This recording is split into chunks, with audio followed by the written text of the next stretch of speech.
안녕하십니까. 박형철의 노화방주 방송을 시작하겠습니다. 오늘은 예수 그리스도께서 제사장 직무를 어떻게 수행하셨는지 말씀드리도록 하겠습니다. 제사장 직무는 두 가지로 요약할 수 있습니다. 첫째, 희생입니다. sacrifice, 죽으시러 오신 것입니다. 둘째, 중보 사역입니다. intercession, 하늘 보좌 우편에서 지금도 중보하고 계십니다. 오늘은 두 번째, 중보를 통해 제사장 직무를 수행하고 계시는 엄청난 비밀을 말씀하도록 하겠습니다. 웨스트민스터 소결이 제25문 답변에 이렇게 정리하고 있습니다. 성경의 진리를 이렇게 요약하고 있다, 그런 말씀입니다. 그리스도께서는 하나님의 공의를 만족시키시고 우리를 하나님과 화목하게 하시기 위해 자신을 제물로, sacrifice로 단번에 드리심으로써 또한 우리를 위해 계속 중보, 인터세션 하시면서 제사장 직무를 수행하십니다 하고 정리해 놓고 있습니다. 참 놀라운 정리입니다. 성경의 진리를, 제사장 직무를 어떻게 수행하고 계시는지 요약 정리하고 있습니다. 그리스도께서는 하늘 보좌 우편에서요? 네. 하늘 보좌 우편에서 무엇 하시랴는 생각을 했죠. 여러분 그런 생각 안 했습니까? 우편에서 뭘 하고 계실까? 심심하지 않으실까? 그렇지 않습니다. 하늘 보좌 우편에서 중보로 제사장 직무를 지금도 수행하고 계십니다. 히브리서 7장 25절에 보니까 그러므로 자기를 힘입어 하나님께 나아가는 자들을 온전히 구원하실 수 있으니 이는 그가 항상 살아 계셔서 그들을 위하여 간구하심이라. 그리스도는 지금도 살아 계셔서 하늘 보좌 우편에서 그들을 위해 간구해 주십니다. 자기를 힘입어의 자기가 누구인가요? 예수 그리스도이십니다. 영원한 제사장 예수 그리스도. 예수님의 희생을 믿고 그리스도를 따르는 자들을 온전히 끝까지 완벽하게 구원하실 수 있는 분은 예수 그리스도이십니다. 왜냐하면 그가 항상 살아 계시기 때문입니다. 지금도 하늘 보좌 우편에서 살아 계셔서 무엇하고 계신다고요? 그들을 위하여 간구하십니다. 그들이 누굴까? 조금 이따 말씀드리겠습니다. 로마서 8장 34절에서도 그는 그리스도죠. 그는 하나님 우편에 계신 자요. 우리를 위하여 간구하시는 자신이라 라고 증거하고 있습니다. 그런데 하늘에 계신 그리스도는 누굴 위해 간구하십니까? 누굴 위해 간구하실 것 같습니까? 모든 사람이요? 아닙니다. 무차별적으로요? 아닙니다. 아무나 기도해 주지 않습니다. 오직 그리스도를 믿고 따르는 자들을 위해 중보해 주십니다. 성경 하나를 보겠습니다. 요한복음 17장 9절을 보면 더욱 분명합니다. 내가 그들을 위하여 비옵나니, 여기서 그들은 하나님이 주신 자들입니다. 하나님이 택하여 예수님에게 주신 자들입니다. 내가 그들을 위하여 비옵나니, 내가 비옵는 것은 세상을 위함이 아니요 세상의 모든 사람을 위해서 기도하는 것이 아니라고 분명히 말씀합니다. 그럼 누구를 위해 기도한다고 말합니까? 내게 주신 자들을 위해서 중보한다 라고 말씀합니다. 예수 그리스도의 보혈은, 희생은 택자만을 위한 보혈입니다. 따라서 그리스도의 중보도 오직 택하심을 받은 자들을 위한 것입니다. 예를 하나 들어보겠습니다. 예수님의 12제자 중에 베드로와 가룟 유다가 있었습니다. 베드로는 결정적일 때 배은망덕하게도 예수님을 부인하고 도망쳤습니다. 가룟 유다도 배은망덕하게도 예수님을 팔아먹었습니다. 가룟 유다는 자기 잘못을 후회도 하고 내가 죄를 지었어, 내가 잘못했어 라는 고백도 했습니다만 진정한 회개가 없었습니다. 그래서 그는 멸망당했습니다. 그러나 베드로는 진정 회개하고 수제자의 자리로 다시 돌아와 굳센 제자, 예수님을 엄청 사랑하는 제자로 세워졌습니다. 어떻게 된 일입니까? 베드로가 더 겸손해서요? 베드로가 회개했어요? 무슨 일입니까? 그것은 그리스도의 중보 때문입니다. 그리스도의 중보 때문입니다. 누가복음 22장 32절에 예수님이 이렇게 말씀합니다. 내가 너를 위하여, 여기서 너는 베드로입니다. 내가 너를 위하여 내 믿음이 떨어지지 않기를 기도하였노니 라고 말씀합니다. 가룟 유다를 위해서는 중보가 없었습니다. 그는 택자가 아니었습니다. 그러나 베드로는 택함 받은 사람이었습니다. 그리스도의 중보는 택하신 자들을 위한 능력입니다. 누가복음 22장 32절 한 절 전에 31절에 사탄이 밀가 부르듯이 베드로를 넘어뜨리려 했습니다. 그러나 어림없었습니다. 왜요? 그리스도의 중보의 파워로 베드로는 그의 믿음이 잠시 흔들렸지만 더욱 굳센 믿음 위에 설 수 있었습니다. 잘 들으십시오. 내가 잘나서 믿는 것이 아닙니다.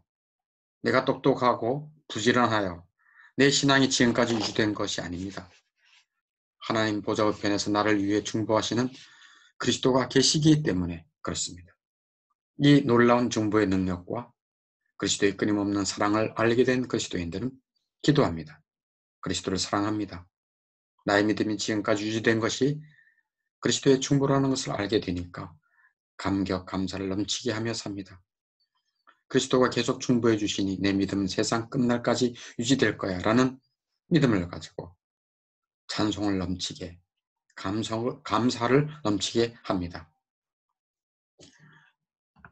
여기 구약의 대제사장의 모습이 보이죠. 구약의 대제사장은 1년에 한 차례 지성소로 들어가서 백성들의 죄를 속죄합니다. 구약에 나와 있는 성막시향, 성구, 희생제사 모두 예수 그리스도를 예표합니다. 대제사장도 마찬가지 예수 그리스도를 예표합니다. 그 예표했던 그리스도가 실제 대제사장으로 실제 오신 것이죠.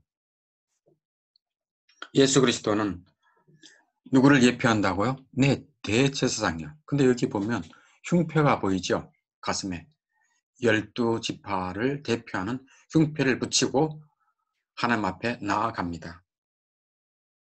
그리스도도 자신의 가슴에 택한 백성들만을 품고 하늘로 올라가십니다. 자신의 가슴에 하나님이 택하시고 자기가 위해 죽으신 희생하신 그 백성들만을 품고 하늘에 올라가시고 그리고 그들을 위해서 지금도 하늘 보좌 앞에서 중보하고 계십니다.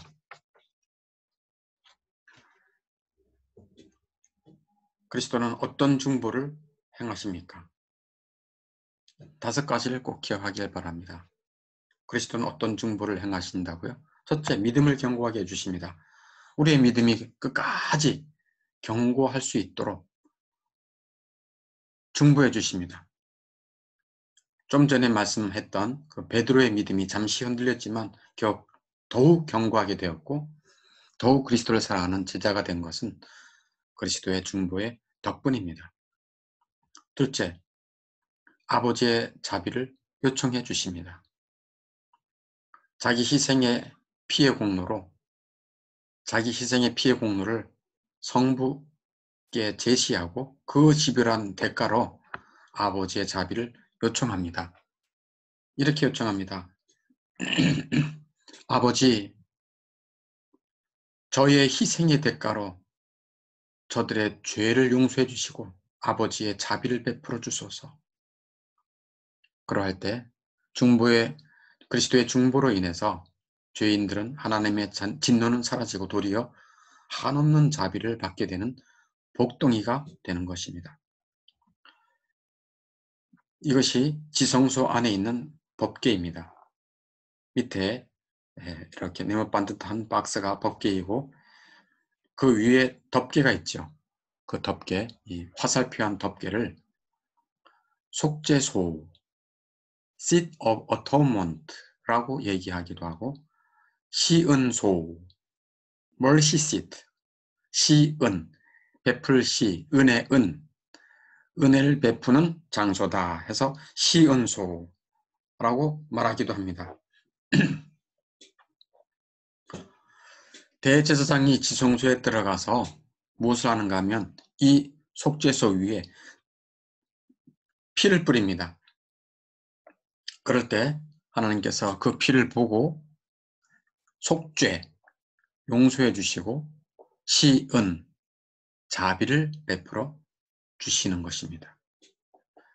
즉 예수님의 희생으로 또 예수님의 중보로 속죄와 은혜를 자비를 받을 수 있는 것입니다.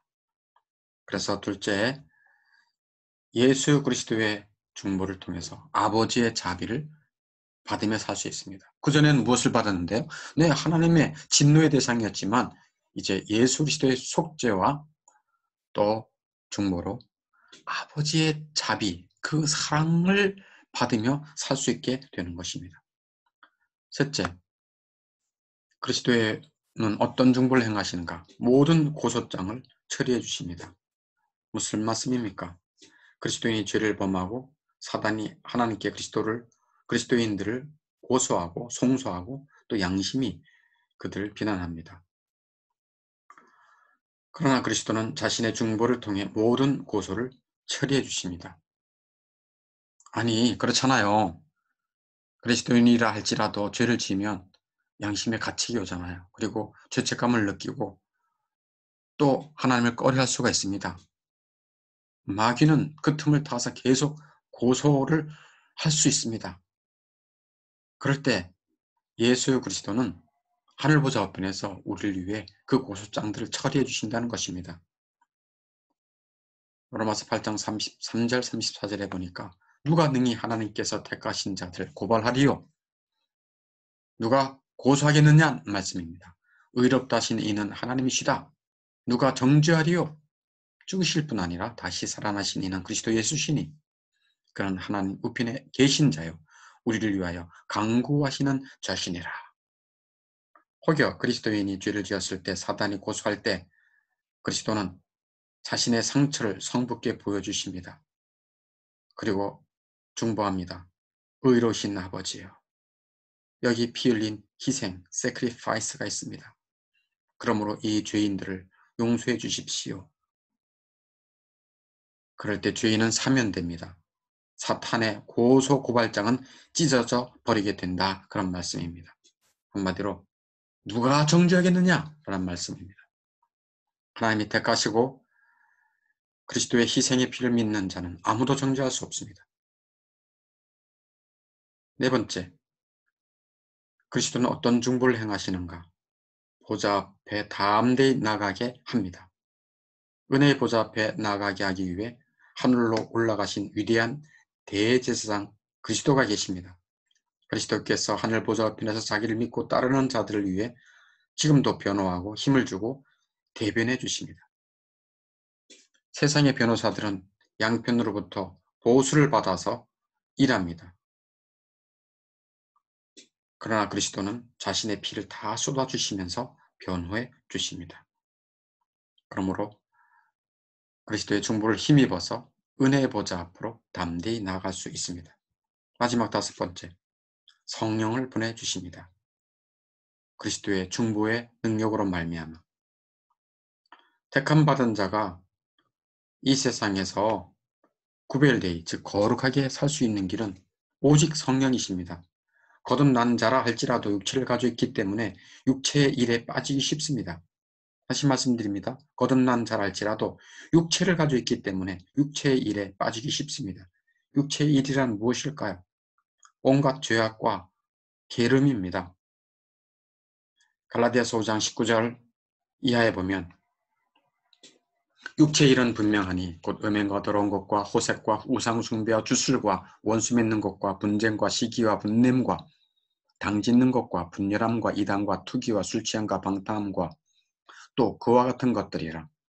이런 일을 하는 자들은 하나님의 나라를 유업으로 받지 못할 것이요 라고 말씀합니다.